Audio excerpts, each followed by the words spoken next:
All right. Welcome here at your financial buddy. And here at your financial buddy, we just talk just like a buddy. It's a friend, someone who you discuss things with.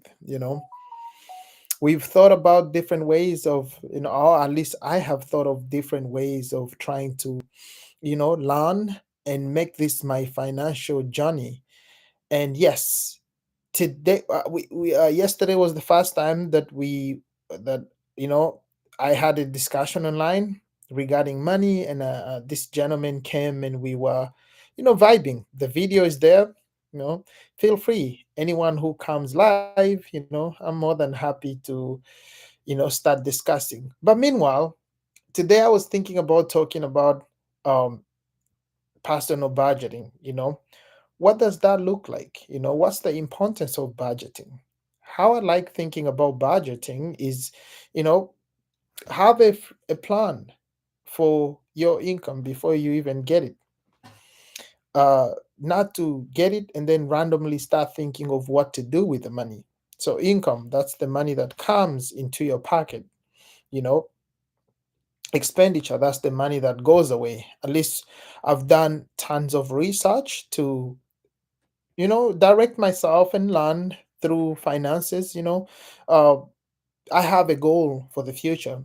Now, myself, I started by budgeting, but as we're gonna keep on this journey, I will keep sharing with you how far I am with that journey. But altogether, to just say, after budgeting, and I did that for many years, I still actually do it. I started doing conscious spending, where instead of coming up with a plan of how I want to do things before I do them, cautious spending basically just makes you open up your mind, asking questions before you even swipe the card, before you put cash down, before you do anything spending. So budgeting is where we are. I just wanted to skip ahead and just discuss with you what exactly that would look like when you over budget. I mean, when you budget, when you practice it quite good enough, there is always next step to that. So the importance of budgeting, you know, budgeting provides you with a structure for your money. For example, in my case, or let me just do an example in general. If someone earns 1,000 per month, budgeting comes in and breaks this 1,000 um, before you even get it. So at the beginning of the month, if you earn 1,000, that means you cannot. Oh, I mean, some people do. Your plan should be planned every dollar to 1,000. Now, if you get 1,000, I'm thinking you probably leave home, you probably are in college, and that's fine. That's great. So budgeting would be, you're putting probably 250 on item X, 50 on item Y. That brings you to 300. You put another 300 to another item, and you're like, so that gets you to 600. So 600 is already pre planned in your budget. Like, this 600, I have three items that I must pay or I must spend on, and I will be putting it there. I'm planning to. You, again, you don't have the money, the income yet, but you go to work, so you expect that month 1,000 will be coming in. Then there is a 400 left that you can, let me say, you're putting it on savings. You are trying to save it away. So that's simply what budgeting is. You put the money, oh, you plan for the money before money comes into your pocket. It doesn't matter what streams of income you're looking at, but when it comes down to you planning, it's basically you trying to safe lock your money before it goes away. That's what budgeting is, and that's what I love about that whole activity of budgeting. Again, I found myself overspending, and when I say overspending, I really mean it. I would earn the money, And because I didn't plan for the money that I'm going to uh, work for, by the time it comes, I've already lost the money. And it's kind of crazy. I just never thought about it till probably like 5 years ago. And I actually enjoyed. I go budgeting makes you go feel more in control of your finances. You go to work with a purpose. You see a direction forward. When you plan for the money, you learn how to say no to anything that comes that is not on your planning. Like, for example, this month at the beginning, it's around Christmas. Christmas is crazy. There is so much spending here and there. But because I planned at the beginning of uh, December, I stopped myself from spending unnecessarily. That towards the end of December, I had spent about 80% of my budget, and surprisingly, there is a 20% that was left after I had pushed some money into savings, some money into investment, some money into gifts, some money into that. There was 20% left because I stopped my wants. I stopped, I was walking into the store and I stopped myself from going. I even limited how many times I drove, which means there is a certain savings that came from me not needing to buy gas, given I was on break. That was great. So budgeting is very powerful. What are the steps to budgeting? Uh, one of the step that we've spoken about is assessing your income. Try see how much is my income, monthly income. Sometimes pay attention. I usually discuss this with my friends. Sometimes your income could come in 3 times a month. If you have one paycheck on January 1st, and you have another paycheck on like January 16th, and you have another paycheck on January 28th, you have three paychecks in just 1 month. So I think the best way to do it is to plan for it.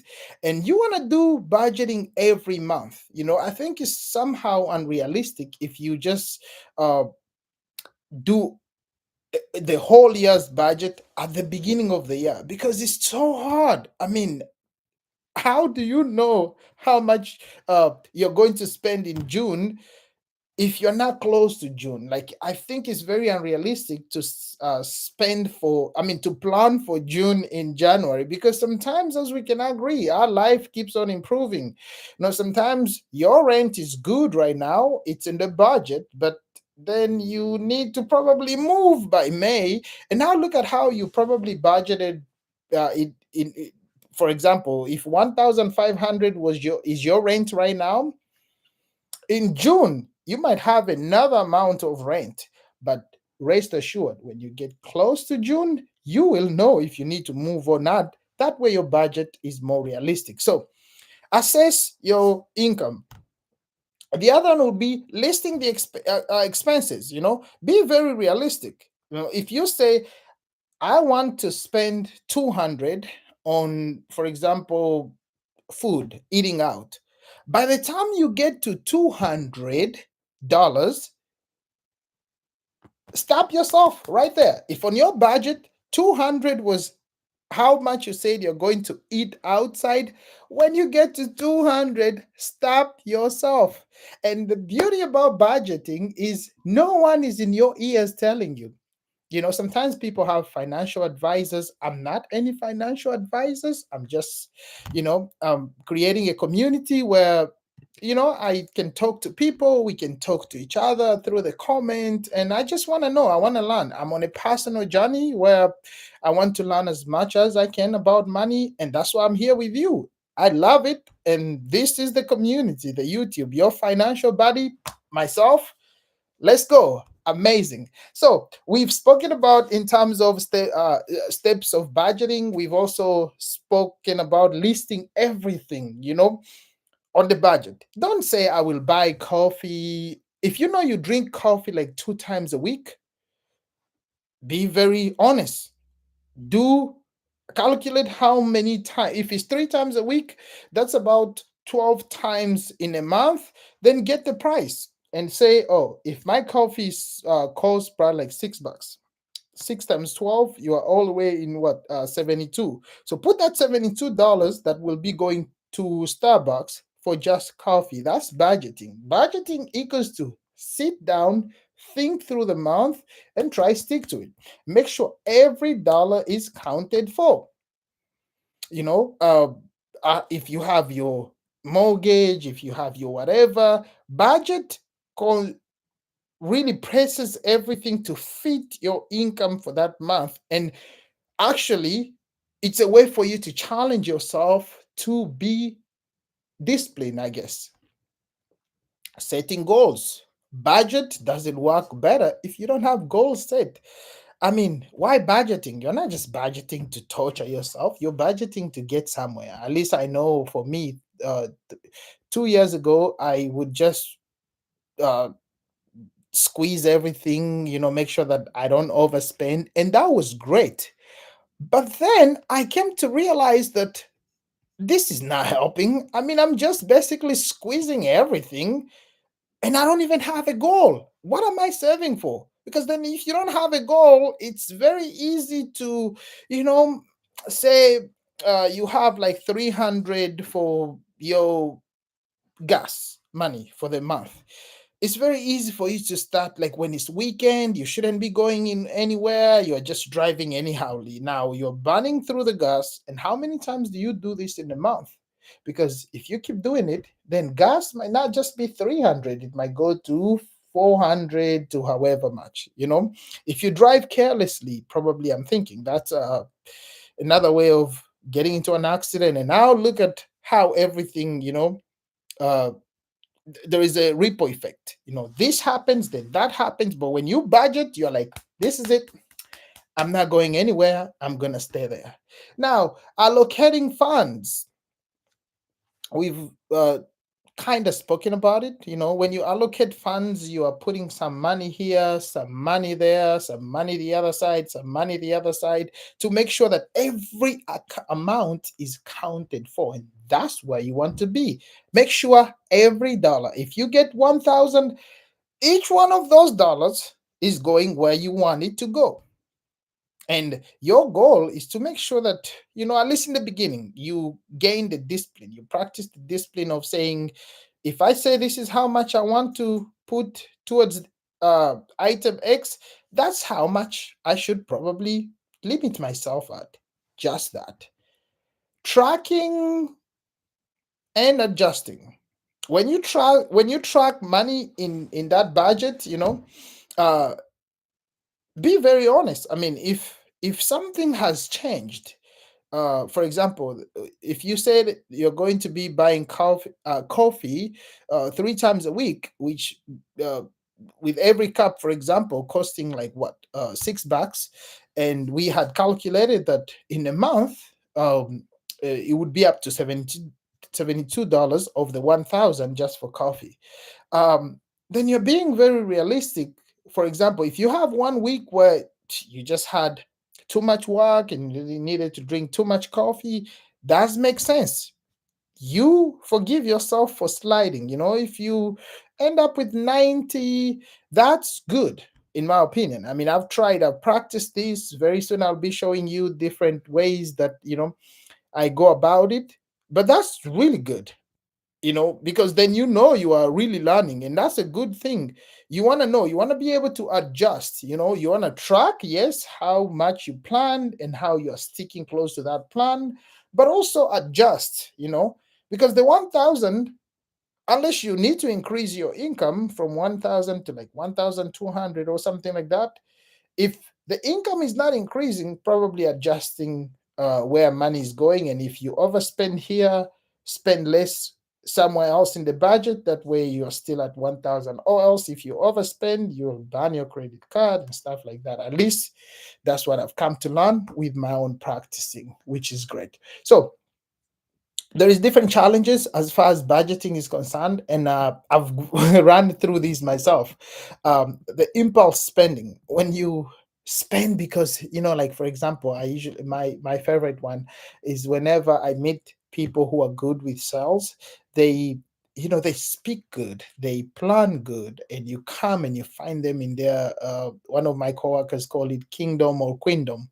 When someone finds you in your space of expertise, of course you're going to blow their mind. You want to buy an item, you ask someone how much it costs, and you probably just came to window shop, but then something looks so good and it probably doesn't fit your budget, it doesn't go anywhere in the budget. Try avoid those. It makes you, for example, you look at McDonald's, you look at any other restaurants, and it's like you look at the fancy ones, like, I know this is not in my budget, and one meal from here will probably take over all my planning. So you spend. That's something big. So that leads us into something else, which is the challenge. Lifestyle is something very unique. Depending on where you are, how you like, to do things, sometimes spending less kind of affects who you are, or the life that you've built for yourself. And that, like, when the lifestyle start changing, mm, at least for me, when my life started changing, when I started budgeting, I was like, I'm done with this. I put budgeting on the side. Then I realized that one month, I spent over 150% of what I made that month because I had disregarded budgeting. And actually, this month started looking like the months before I started budgeting. So, impulse spending, lifestyle, that's a big thing. There is the debt burden. Like when you have so much debt, sometimes you're like, why am I even budgeting? I already owe people this much and stuff like that. I mean, that becomes one of the bigger challenge. The other one that I learned about is inflation online. So, I mean, that hasn't really affected me that much. I am still learning about it. It's so hard for me to even visualize what inflation looks like. I guess people who have majored or furthered their education in finance might be knowing exactly what that looks like. But that's good. That's good, which is beautiful. Now, here on this website, this is where I was looking at some of the stuff. Today I was talking about budgeting. This is my own website where this is inspired by my interest to learn and to learn about everything money. I can give you a little tour about my website, the homepage, your financial buddy. But more than that, I also have a YouTube channel. Of course, that's where we are. And like I said yesterday in my first, open channel where I went live, I started this for personal reasons, and I guess you would say it's, selfish reasons, but I don't mind. I want to learn with everybody. I want to learn from successful people, people who know how to budget better than me, because why not? So here on the website there is so much you can learn about. I mean, you just go to yourfinancialbuddy.org, uh, and learn more about us. My name is Esperaka Zembe, as you can tell from here, and a little bit of my background, our homepage. My favorite is on the homepage. I have this part. I found a way to do my AI and actually host it here, where you can feel free. If you went on this website, you can ask questions. For example, like, um, how can I start budgeting, you know, for my salary that costs, my salary of, for example, of, let's be more realistic. Let's say of 2,500 per month, right? Let's see what they say, what AI said. Again, this is just for me. I did put it for my friends, I mean, for you, um, to play with it. It's a very good one. This website is on YouTube, it's in the link, and it's just yourfinancialbuddy.org. And then you go to the home, and let's see what this AI says. So I asked the question, and it says, okay, start a budget with a monthly salary of 2,500 is a great step towards financial control. Here is a simple approach to get started. It's telling us to track our income. We spoke about that. It's telling us to list our expenses. We said, be very honest. Do not lie to yourself, and make sure every dollar is accounted for. Number three says, categorize your expenses. Try see what expenses are where, in what category. Four says, set savings goals. What's the reason? Because when you set the savings goal, you are basically telling us why you want to start budgeting. The whole purpose to budgeting is not to make sure that you're in a month you're not spending more than what you're gaining. uh, and then number five says, create your budget. Of course, after you've considered all the four, you're creating one. The rule of thumb is, if your budget is 2,500, like we said, they're saying 50% goes for needs. So things that you really need. That's the best. You don't have to follow these percentages, at least as far as I'm concerned. And this is coming in from AI. This is coming in from different websites, from well researched area. So 50% for needs, 30% for wants, and 20% for savings, right? So the minimum, that you should try shoot for in terms of savings. This is the most important part. I made a video about this. The 20% is basically the main reason as why you're doing budgeting to begin with. You want to make sure you have something left to save. So after you've done that, you've figured out your percentages, start monitoring and adjusting. Make sure that you're not really stressing yourself if things ran out of the way. Having no plan is worse than not. I mean, having no plans is worse than having a plan and then fail at successfully running the plan. So have the plan. Even when you fail with the plan, is still much better than not having a plan, in my opinion. At least I've come to learn that. Number seven says, use budgeting tools. Different tools that I use every dollar from Ramsey. I also use Rocket Money to track those things specifically for me. But that's not where I started. I started by actually manually tracking these things. I started with so let me try see. Let me try see if I could do this. So I started with so there is ram oh what did I say? Every dollar from Gordon Ramsay. No, not Gordon Ramsay, but this Ramsay. They do have an app. So next, I went. Let me see. Next, I went to this other one. I don't know if I'm able to share this. So right there. So let me share this other one. So Ramsey is here. The app is great. It helps you. You can pay, but also they also have for the free version where you can see your money breaking down. Then next they do have this one, the Rocket Money app. That also helped me to budget and look at my uh, money and how I'm using it, I guess.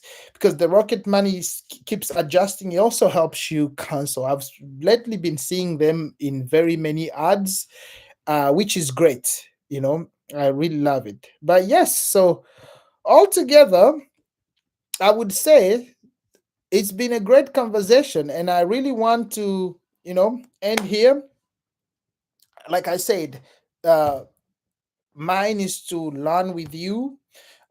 In future, I will be discussing. I can just. Oh, I will be having a discussion about. Let me see if I can share this one. Um, so in future, I will be discussing more of on my on the website. I'll be talking about expense tracking and analysis. I'll be talking about saving strategy, retirement, investment, debt management, financial goal settings, salary and income optimization, including money mindset coaching. Now, like I said, I am not an expert in any way and form, but I love talking about money, and this information is here readily for us online. It's everywhere. I'm not, uh, coaching you. If anything, I'm inspiring you to start being in control of your finances because I don't know about you, but at one point, sometimes it's hard for some people to show some certain types of stress. And having grown in a place whereby I was expected to know better because I went to school or whatever, uh, sometimes when you have many questions that you don't have answers to, they stress you far more that you could ever think. At least for me, I when I thought, oh, I've gone to school, I've studied, I've graduated, I have a job. Why does my money keep running out? Or even before I finished school, it was more of I have this job. I used to work in college, and I would ask myself, what's wrong with me? I mean, how comes at the beginning of every month or towards the end of the year, I always had nothing to show. And when I got stumbled upon budgeting, the game was on. Like I said, I did a lot of budgeting, and now I'm doing what we call, or what is known as conscious spending. Where you are spending and you are really. I don't have to do budgeting in the beginning. I kind of so budgeting makes you practice how to manage your money, and conscious spending basically has you once you learn how to budget. Now you don't need to budget anymore, but you now know how to limit yourself going forward, and that's what we will be having next, or after we've gone through the website. And please use the AI feature over there. Any questions about money, you should be able to play with it and you should be able to do everything. So thank you so much for tuning in. And I'm looking forward to next time we go live again. Ciao.